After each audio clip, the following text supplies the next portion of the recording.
विजयनगर साम्राज्याच्या राजेशाही जीवनशैलीचा अनुभव घेण्यासाठी आम्ही वळलो लोटस महालाकडे.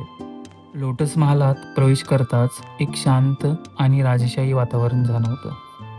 उंच भिंतीने वेढलेला हा परिसर बाहेरच्या जगापासून पूर्णपणे वेगळा आहे.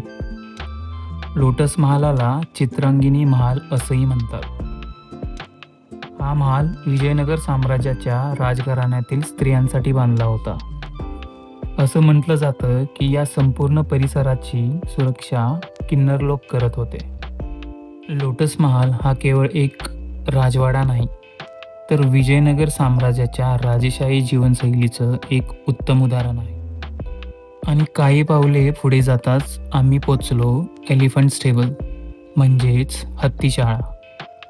ही तीच जागा आहे जिथे विजयनगर साम्राज्याचे राजहत्ती ठेवले जात. या जागेची ओळख आहे तिचे भव्य घुमटदार तबेले. एकूण 11 तबेले असून मध्यभागी असलेला तबेला सर्वात मोठा आणि सजवलेला आहे. 15व्या शतकात बांधलेली ही इमारत आजही आपल्या आकारमानामुळे सगळ्यांना भारावून टाकते.